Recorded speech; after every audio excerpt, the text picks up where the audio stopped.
வணக்கம் சார். வணக்கம் Simon sir, ஜனநாயகனோட audio launch இங்கே இதை பற்றி எதுவுமே பெருசாக பேச மாட்டேங்கிறாங்க. இது எப்படி சார் போயிட்டுருக்கு? 27th நடக்க போகுது. ஆனால் தமிழ்நாட்டில் அதுக்கான ஹைப் இல்லாமல் இருக்கே சார், என்ன காரணம்? இல்லை, ஒரு காரணம் சைமன், செகண்ட் சிங்கிலே அந்த அளவுக்கு ஹைப் இல்லை. நம்ம கூட பேசியிருந்தோம். வந்து ஹைப் இல்லாத காரணம் வந்து எல்லாரும் வந்து விஜய்யுடைய அரசியலை பார்க்க ஆரம்பிச்சிட்டாங்க, விஜயோடைய ஸ்பீச்சை பார்க்க ஆரம்பிச்சாங்க. ஈரோடை தாண்டி சேலத்தில் என்ன பேச போகிறார், சமத்துவ கிறிஸ்மஸ் விழா நடத்தணும், சமத்துவ பொங்கலில் என்ன பண்ண போகிறார், இப்படி விஜயோடைய அரசியல் நோக்கமா போயிட்டு ஒரு பக்கம் ஜனநாயகம் கடைசி படம். அந்த கடைசி படம் கமர்ஷியலாக இருக்குமா, ஆர்ட் ஃபிலிம் மாதிரி இருக்குமா, தாவேக்கானுடைய பிரச்சார படமாக இருக்குமான்னு படம் வந்த பிறகு தான் தெரியும். அதான் நீங்கள் சொல்கிற மாதிரி ஒரு இங்கே சென்னையில் நடந்ததில் தமிழ்நாட்டில் நடந்தோன்னா மிகப்பெரிய ஒரு வரவேற்பு வாய்ப்பு இருக்கும். ஏன்னா அந்த மேடையை அரசியல் மேடையாக விஜய் மாற்றுவதற்கான பேசுவதற்கான வாய்ப்பு இருக்குன்னு ஒரு பக்கம் இருக்கலாம். ரெண்டாவது, கடல் கடந்து நடக்குது, சரி மலேசியாவில் நடக்குது, அங்கே இது பண்ணுறாங்க அப்படின்னு. அது இன்னொரு முக்கியமான ஒரு விஷயம், மலேசியாவில் இருந்து நம்ம நண்பர் ஒருத்தர் சொன்ன ஒரு எக்ஸ்க்ளூசிவான தகவல் என்னென்னா, 80,000 கெப்பாசிட்டி உள்ள ஸ்டேடியம். அந்த ஸ்டேடியம் உலகத்திலே 15வது பெரிய ஸ்டேடியம், ஏஷியாவிலே 2வது பெரிய ஸ்டேடியம். அதில் எல்லா டிக்கெட்டும் சோல்ட் அவுட்டுன்னு ஒரு விஷயம் வந்தது, வித்துச்சு. பிளாக்லேயே போய் மலேசிய மக்கள் போய் வாங்குறாங்க, அடித்து பிடிக்கிறாங்க. நம்ம ஊர் மாதிரி அங்கே பார்த்தீங்கன்னா டிக்கெட் எப்படியாவது கிடைக்குமா, நம்ம இதாக சொல்லலை, அப்படிலாம் ஒன்றும் கிடையாதுங்க. 70,000 டிக்கெட் வித்துடுச்சு. இப்போ நம்ம இந்த வீடியோ பேசுகிற நேரம் வரைக்கும் 70,000 டிக்கெட் வித்துருக்கு. இன்னொரு 10,000 டிக்கெட் இருக்குது. இந்த ஒரு 4 நாள் அதுவும் வித்துரும். அவங்க பொறுமையாக அதை பார்க்குறாங்க. வந்து இதெல்லாம் மீறி அந்த விழாவே ஒரு சுவாரஸ்யமான விழாவாக வந்து மாற்றிருக்காங்க. முதல் வருஷம் 3 மணிக்கு விழா தொடங்குது. 3 மணிக்கு தொடங்கி 7 மணி 8 மணி வரைக்கும் தளபதி திருவிழான்ற பேரில் அந்த விழா நடக்குது. விஜயோடைய ஹிட்டு பாடல்கள் அது ஒரு பக்கம், சில முக்கியமான காட்சிகள், விஜயோட பஞ்ச் டைலாக், விஜய் சம்பந்தப்பட்ட நிகழ்ச்சிகள், அநேகமாக ஏதாவது சில செலிபிரிட்டி பாடகர் பாடகி யாராவது போவாங்கன்னு நினைக்கிறேன். அது ஒரு 3 to 8ன்னு வச்சுங்களேன். இது வந்து தளபதி திருவிழான்ற போல 8 மணிக்கு மேலே தான் ஆடியோ லான்ச் நடக்குது. 8 மணிக்கு மேலே விஜய் பேசுவார். பட சம்பந்தப்பட்ட டெக்னீஷியன்ஸ் யாராவது பேசுவாங்க, டைரக்டர் பேசுவாங்க. ஆனால் விஜயோட ஸ்பீச் என்ன மாதிரியா இருக்கும் அப்படின்னு அது கூட 2 நாளைக்கு முன்னாடி கூட தகவல் வந்துடுச்சு. ஏன்னா மலேசியன் கவர்மெண்ட் வந்து பொதுவாகவே எல்லா நாட்டிலையும் ஒரு சட்டத்திட்டம் ஒன்று உண்டு. நீங்கள் மற்ற நாட்டோடைய அரசியல் வந்து இங்கே வந்து கொண்டு வந்து பேசக்கூடாது, மற்ற நாட்டு அரசியலுடைய சின்னங்களை நீங்கள் வந்து அது சம்மந்தப்பட்ட கொடியை கூட நீங்கள் பயன்படுத்தக்கூடாது அப்படின்னு அதை ரொம்ப ஸ்ட்ரிக்டாக சொல்லிட்டாங்களா. இங்கே வந்து நீங்கள் தாவேக்கா சம்மந்தமான அரசியல் பேசக்கூடாது, ஒரு துண்டு போட்டுன்னு வர்றது, கொடியை பிடிச்சின்னு வர்றது, ஸ்டிக்கர் ஒட்டின்னு வர்றது, இதெல்லாம் கூடாதுங்க. அது நியாயமான ஒரு விஷயம்தான். இப்போ நம்ம இந்தியாவுக்குள்ளே நடக்குது அப்படின்னா வேற ஒரு நாட்டில் வந்து ஏதாவது நிகழ்ச்சி பண்ணாங்கன்னா அதை கண்டிப்பாக இந்தியா அனுமதிக்க மாட்டாங்க. அதில் இங்கே சொல்லியாச்சு. இன்னொரு மிக முக்கியமான ஒரு விஷயம் என்னென்னா, தமிழ்நாட்டிலேருந்து தேப்பியாக போகிறாங்க, ஃப்ளைட்டு முழுக்க வந்து கூட்டமாகி போச்சு, நிரம்பி போச்சுலாம் கிடையாது.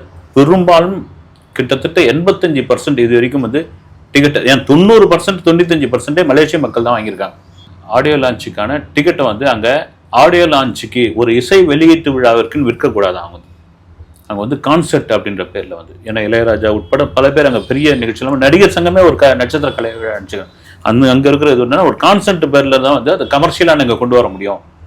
நீங்கள் ஆடியோ லான்ச் இது மாதிரிலாம் பண்ணி பட பூஜை இதெல்லாம் கொண்டு வரக்கூடாது. அதனால் அப்படி இது பண்ணியிருக்காங்க.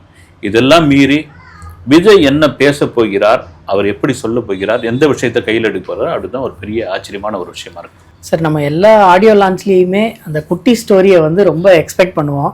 ஆனால் இப்போ வந்து அரசியல் பேசக்கூடாது அப்படின்னு சொல்லிட்டாங்க.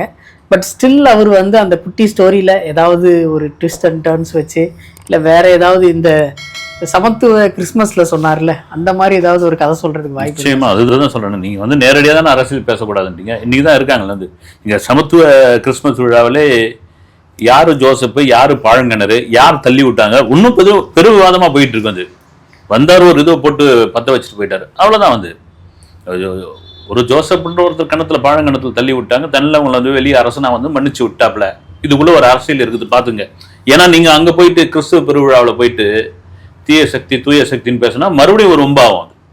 நான் அதானே பேசக்கூடாது, இப்படி பேசிட்டு போயிடுறேன் நான். அது குட்டி கதை சொல்கிறதுல அவரோட ஸ்பெஷலிஸ்ட் யாருமே கிடையாது. வந்து ஒவ்வொரு பட ஆடியோ லான்ச்சிலும் நீங்கள் இதுக்கு முன்னாடி அரசியலுக்கு வரதுக்கு முன்னாடி விஜய் பேசுகிற குட்டி கதைகள் வந்து பெரிய வைரலாக மாறும். வந்து அந்த குட்டி கதைகள் வந்து அது விமர்சனம் கூட ஆகும். வந்து இங்கே போய் வந்து அம்புலிமாமா புக்கை படிச்சுட்டு வந்துட்டாரு, நைட்டு ஃபுல்லாக மனப்பாடம் பண்ணிட்டு வந்தார் அப்படின்னு அதை கேட்கறதுக்கு கோடிக்கணக்கான பேர், லட்சக்கணக்கான பேர் இருக்காங்கல்ல, கேட்டுக்கிட்டு இருக்காங்கல்ல. அது மாதிரி நீங்கள் சொல்கிற மாதிரி மலேசியாவில் நடக்கக்கூடிய அந்த ஆடியோ லான்ச்சில் கண்டிப்பாக ஒரு குட்டி ஸ்டோரி, அந்த குட்டி ஸ்டோரியில் தன்னை எதிர்த்து நிற்பவர்கள், தனக்கு எதிராக வந்து அரசியல் பண்ணுவார்கள் யார், இது எல்லாம் மீறி நான் வந்து மக்கள் செல்வா கூட வரப்போகிறேன் அந்த மாதிரியான விஷயத்தை டேரிங்காக சொல்லாமல் அந்த கதை மூலமாக விஜய் சொல்வதற்கான மிக மிக நிறைய வாய்ப்புகள் உள்ளது. சார் இப்போ இந்த ஜனநாயகனோட ஆடியோ லான்ச் வந்து இங்கே மீட்டிங்ஸ்லாம் அடிக்கடி வைக்கிறாங்கல்ல சார், அதுலேயே 1,00,000 பேர் வந்துடுறாங்க. அந்த மாதிரி இங்கே தமிழ்நாட்டிலேயே வச்சிருக்கலாமே சார், எதனால் மலேசியா? ஆக்சுவலாக வந்து இன்னும் ப்ரொடக்ஷன் நிறுவனம் தான் அதை ஏற்பாடு பண்ணியிருக்காங்க. இங்கே வச்சா 10 கோடி ரூபா அவங்களுக்கு செலவு, அங்கே வச்சா அவங்களுக்கு 10 கோடி ரூபா வந்து லாபம்.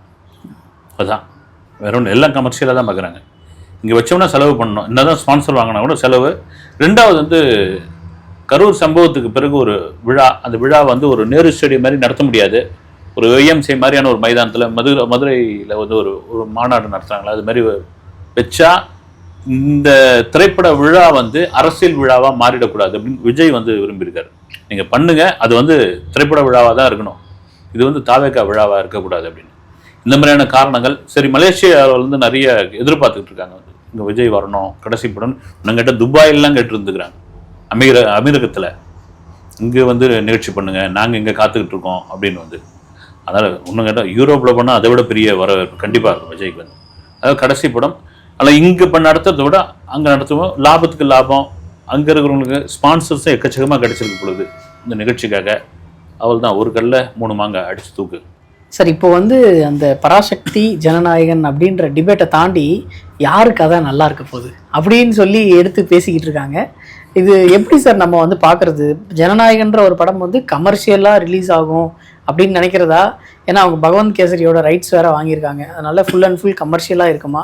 இந்த பராசக்தி வந்து ஒரு மெசேஜ் சொல்கிற மாதிரி இல்லை ஒரு ஹிஸ்டாரிக்கல் மூமெண்ட்டை வந்து அப்படியே எடுத்து காமிக்கிற மாதிரி இருக்குமா? இது எப்படி சார்? ரெண்டுமே கான்ட்ராஸ்டான ஒரு இது. அந்த கான்ட்ராஸ்ட் தேவை தான் வந்து. ரெண்டாவது இதில் இது போகிறதுக்கு முன்னாடி முதல்ல மறுபடியும் ஒரு விஷயத்தை தெளிவுபடுத்தணுன்னா, இந்த ஜனநாயகன் 10ஆம் தேதி தான் மோதனம், அதுக்கு டிசைன் பண்ணி கொடுத்ததே சிவகார்த்திகேயன் தான், அதை ஓகே பண்ணதே அவர் தான் ப்ரொடக்ஷன் நிறுவனத்தில் உட்காந்து அவர் தான் டிக் பண்ணார் இந்த டேட்டுன்ற மாதிரிலாம் பேசிகிட்டு இருக்காங்க. நான் திரும்பவும் சொல்கிறேன் வந்து, ஒரு மாபெரும் ஹீரோ, ஒரு அரசியல் களத்துக்குள்ளே வந்து இருக்கிற ஒரு ஸ்டார் வேல்யூ உள்ள ஒரு நடிகர், இன்னைக்கு தாவேகாவுடைய தலைவராக இருக்கிற விஜயை நாம் வளர்ந்துக்கிட்டு வரோம், இப்போ தான் அப்படி அடுத்த ஸ்டெப்புக்குள்ளே வரும் அப்படின்பொழுது எதிர்த்தா என்ன ஆகுன்னு வந்து சிவகார்த்திகேயன் தெரியும், சாதாரண ஆளுக்கு தெரியும். அப்படி இருக்கும்போது நாமளே பேசுகிறப்ப அவருக்கு தெரிஞ்சிருக்காரு, அது முதல்ல கிடையாது. இது பணம் போட்ட முதலாளி, தேட்டருக்காரங்க சொன்ன டிமாண்டு, அதனால் வந்து 10ஆம் தேதி நீங்கள் சொல்கிறது நல்ல பாயிண்ட். ஏன்னா இந்த வாதம் இப்போ வந்தாச்சு, அது 9ஆம் தேதி 10ஆம் தேதி வந்தாச்சுப்பா, எந்த படம் வந்து கதை எப்படி இருக்கும் அப்படின்னு. நீங்கள் முழுக்க பகவந்த் கேசரியா ஒருவேளை ஜனநாயகன் இருந்ததுன்னா எனக்கு அசல் அக்மார்க் ஒரு படமாக இருக்கும், வந்து கமர்ஷியல் படமாக. இது ஏன் விஜய் கடைசி படமாக பண்ணணும்னு பல பேருடைய கேள்வியாக கூட இருக்கலாம். ஏன்னா அது தெலுங்குல ஒர்க் அவுட் ஆச்சு. இது பண்ணுறதுக்கான காரணம் என்னன்னு எனக்கு தெரிஞ்சு பார்த்தீங்கன்னா, ஒரு சின்ன ஒரு நாட்டு ஒன்று எடுத்துக்கிட்டு எனக்கு தெரிஞ்சிருந்தேன்னா, ஒரு குட் டச் பேட் டச் பற்றி ஒரு சொல்லித்தராப்லையா வந்து விஜய், அது அப்படியே அங்கே இருந்த சீனா. அதுக்காக தான் கிட்டத்தட்ட 4.5 கோடி ரூபா கொடுத்து இந்த படத்தை ரைட்ஸ் வாங்கியிருக்காங்க அப்படின்னு ஒரு தகவல்.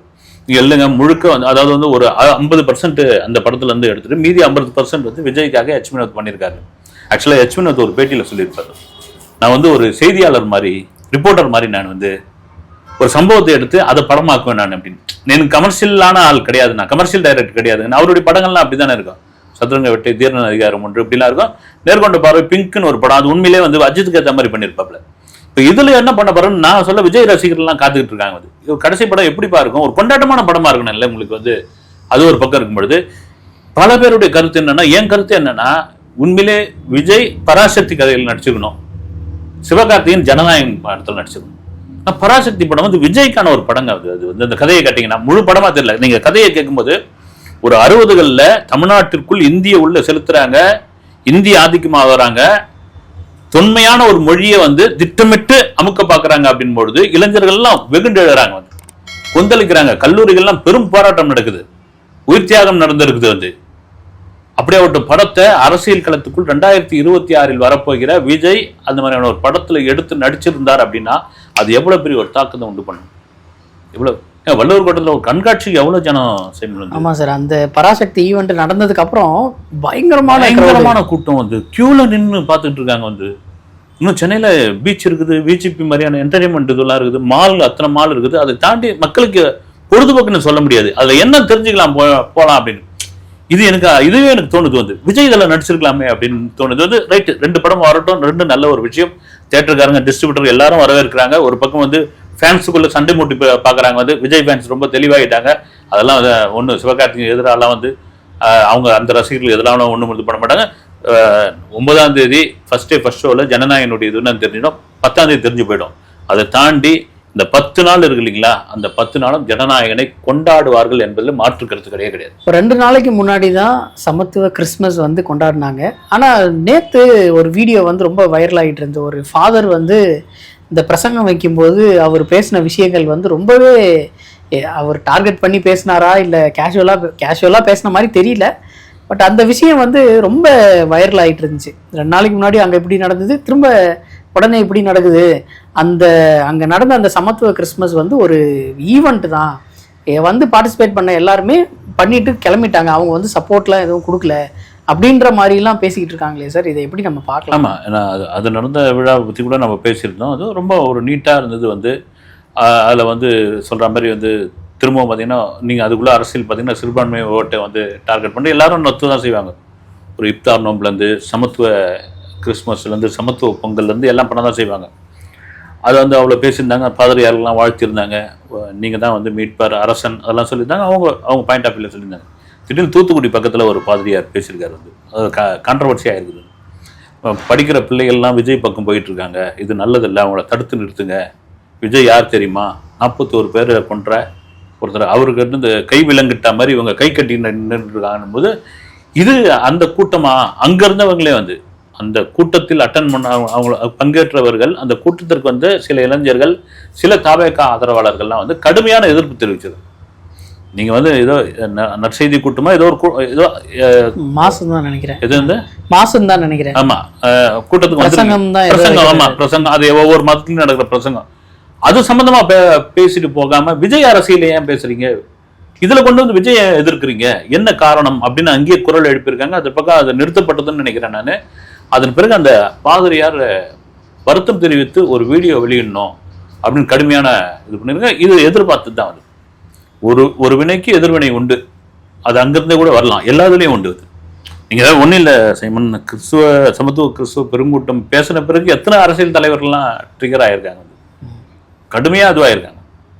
இன்னொன்று பார்த்தீங்கன்னா விஜய் கணிசமாக எல்லாருடைய வாக்கு வங்கிகளும் வந்து கை வைக்க ஆரம்பிச்சிட்டாரு, வச்சு எடுக்க ஆரம்பிச்சிட்டாங்க.